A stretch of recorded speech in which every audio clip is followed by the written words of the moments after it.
Peace, welcome back to Playbook FM. I'm Jay. We are back with Season 2, Part 2 of my Aberdeen save. If you've missed any of the previous episodes, go back and take a look because we are about to jump back in.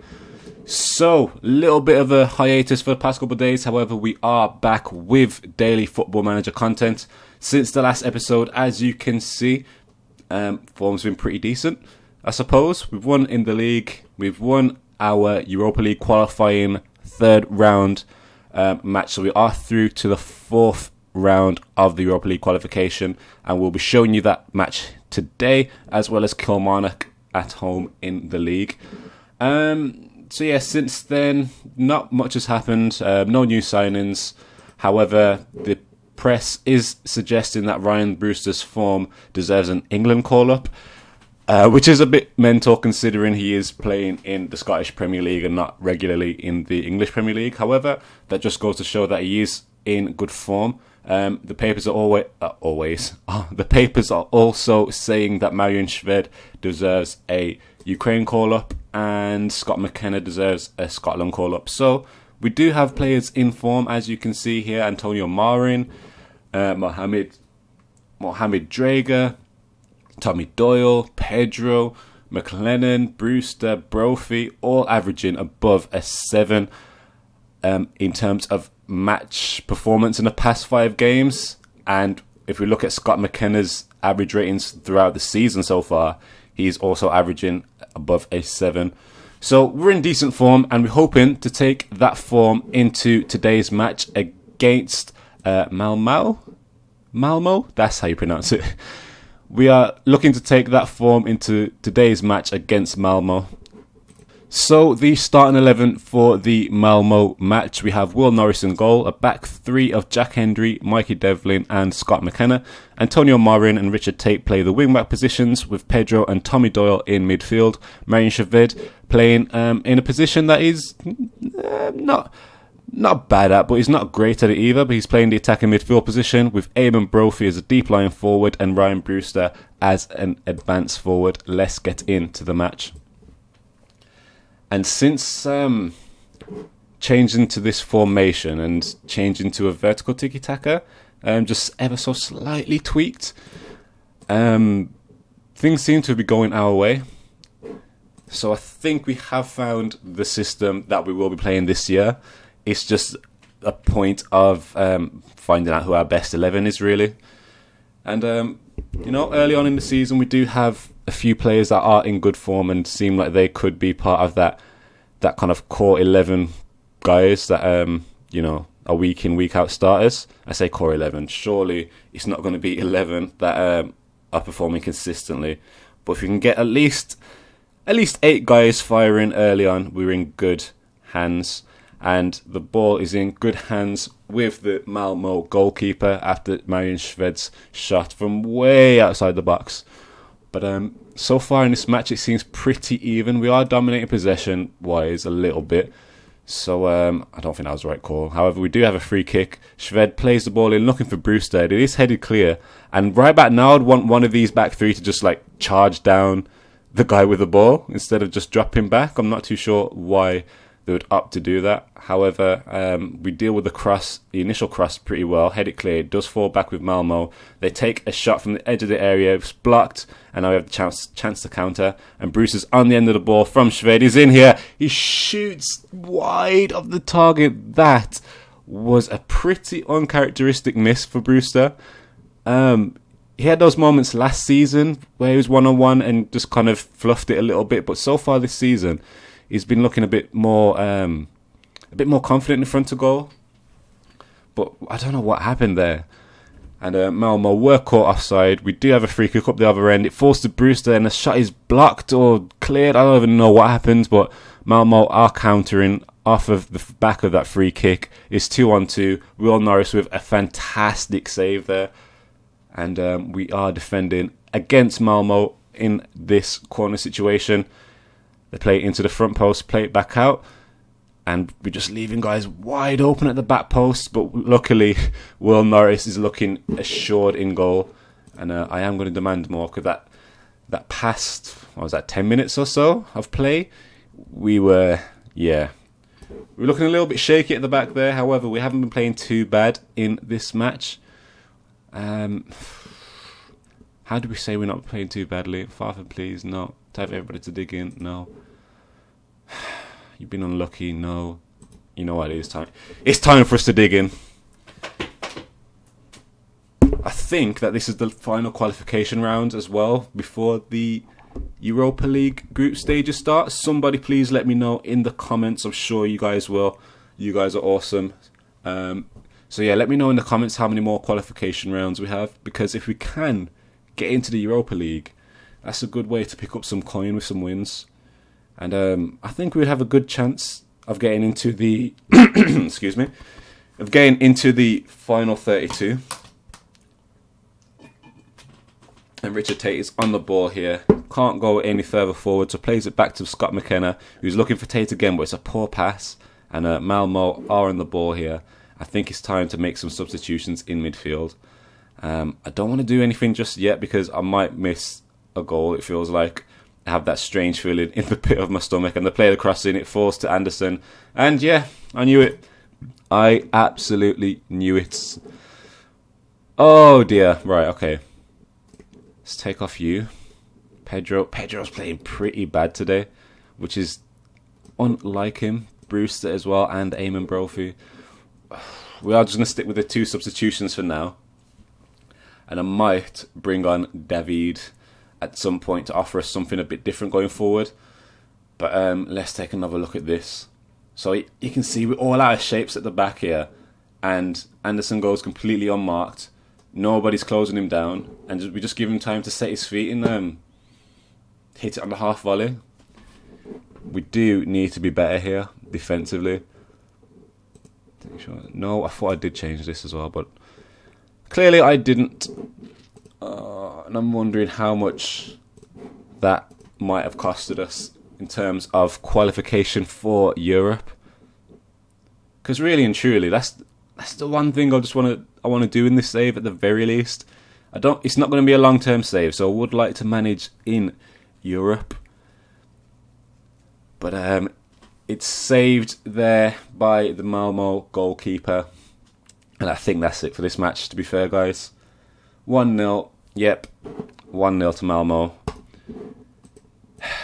To be fair, it wasn't a terrible performance, but it does leave us with work to do in the second leg.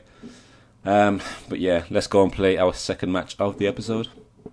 So we have had to rotate just a little bit before this match just to save some legs, to be honest. Because if we look at the injury risk, the vast majority of the squad are about to get injured by the looks of things. So we have decided to rest some players. Oh, somebody's after Pedro. Who's that? Real Betis. I wonder how much we can make out of that transfer if they put in a bid. However, all that aside, we are playing against Killmarnock now. So starting 11 for this match is Will Norris in goal. Back 3 of Jack Hendry, Antonis Adonis, Mikey Devlin, Mohamed Drager and Greg Lee in the wing-back positions. Pedro and Tommy Doyle in midfield with David in the attacking midfield position. Eamon Brophy and Ryan Brewster start up front again. Let's get into the match. And yeah, I mean, I really don't want to get rid of Pedro. However, he's not been in the best of form to start this season. And one of the new club objectives is to, basically become a selling club and buy players and sell them on at a profit. So, I mean, if we could make like a good, I don't know, 15, 20 million out of Pedro, I would happily let him go for that. Happily. However, that being said, I think he might have a release clause of about like 8 million. And speak of the devil, he does score his first goal of the season. And instantly, I'm already thinking, maybe we don't get rid of him. Maybe not this season anyway. However, it's a lovely headed goal. Jack Hendry makes the play, though, by heading it back into the 6-yard box. And we do go 1-0 up very early in this match. And I am almost tempted to drop back a little bit, simply because we have seen that we're still pretty exposed at the back, and maybe going a bit more cautious would potentially protect the lead and we could hit them on the counter. But Greg Lee there does exactly that. He tackles the ball, gets it into the area, shoots, and it is a save. But that was an amazing run by Greg Lee there. and already showing that we were right to purchase him permanently. And considering he only costed us 100k as well, I am very happy with that piece of business. But Drager there tries to play Doyle in, but it's a poor pass and it's cut out and the highlight comes to an end. Let's just demand more because we are at home, but now the lads are pressured. And I keep meaning to change that permanently. I don't like playing out of the back. However, it's a big ball over the top from the back to Brewster, who misses another one-on-one. Oh my word. I don't know if he gets that chance again in this match. And like, just how costly could that miss go on to be at full time? But we are still on the ball here, following the corner. It's with Drager. It's played back to Pedro. Pedro finds Hendry, and the highlight just comes to an end. But yeah, Ryan Brewster, I mean, all that talk in the media about him, his form deserving an England call-up. If he's not scoring goals like that, then, I mean, surely he's not ready for the senior team. Surely. I think he did go to, like, the under-21s Euros or something in summer. There was some kind of youth competition, and I'm pretty sure he was with the England under-20s or under-21s. I'll have to double-check that. But yeah, you can't be getting called up to England and missing one-on-ones. And again, he misses another one-on-one. He's finding himself in the right positions, but the finishing so far, this episode anyway, has been pretty poor. I would expect more from him. And Jack Hendry does have a little bit of a knock. Potential thigh injury. We'll leave him on for a bit, monitor it. And if he drops below a 75 early, then we'll get him off. And speaking of conditioning, Tommy Doyle is looking pretty tired. And it's a brilliant save by Will Norris, but oh my word, Adonis there to clear up the mess. And yeah, Hendry's averaging a 7 now. I can't really bring him off. But Tommy Doyle is looking a bit tired, so we are going to bring on Dean Campbell. And Marusa's not playing well either, so I might bring on Villar in that attacking midfield position. But we are defending a corner here. Devlin heads it back and pretty much puts it on a plate for the Killmarnock player there. However, he does scuff it and head it over. I am going to take off David and bring on new boy Gonzalo Villar. I'm not sure if we've actually seen him in an episode yet. Can't quite remember. But it's getting this chance to kind of show me that he's ready to start in this match. And it's a big ball over the top from Hendry. It doesn't get anywhere. It does fall back with us, but it's gone back to Killmarnock. And who's that that's putting a tackle there? Drager just seems to kind of like fall over the tackle. And Will Norris, what a save. What a save. He might have just kept us in there. And I'm almost wondering, is it time to bring on somebody at the back? Devlin's not having the greatest of games. Let's bring on Scott McKenna, who also in the media has been tipped for a national team call-up. So we do have lads that are in some pretty decent form, and I suppose it shows that we are in decent form 3 matches into the season. So we do have 3 minutes of extra time here. It's a throw-in from Killmarnock. We do manage to scramble it away. It's with Brewster with a chance to break, but he loses the ball. It falls to Greg Lee, plays it back to Scott McKenna. And McKenna there, what kind of pass is that? But Hendry heads out the danger. Scott McKenna on the ball again. He does find Lee this time. He finds Brewster over the top, one-on-one, and he misses again. How many chances does this lad need to score? And I'm thinking this is going to be the last highlight here. I'm hoping anyway. Drager does clear the danger, plays it back to Norris, and we're playing a bit risky there at the back. As I said earlier, I do not like playing out of the back in this this tactical setup. So I am going to remember to tweak that at the end of this match and tweak it permanently. But I think we have managed to secure the win here. We do have a free kick with the last 2 seconds left to be played.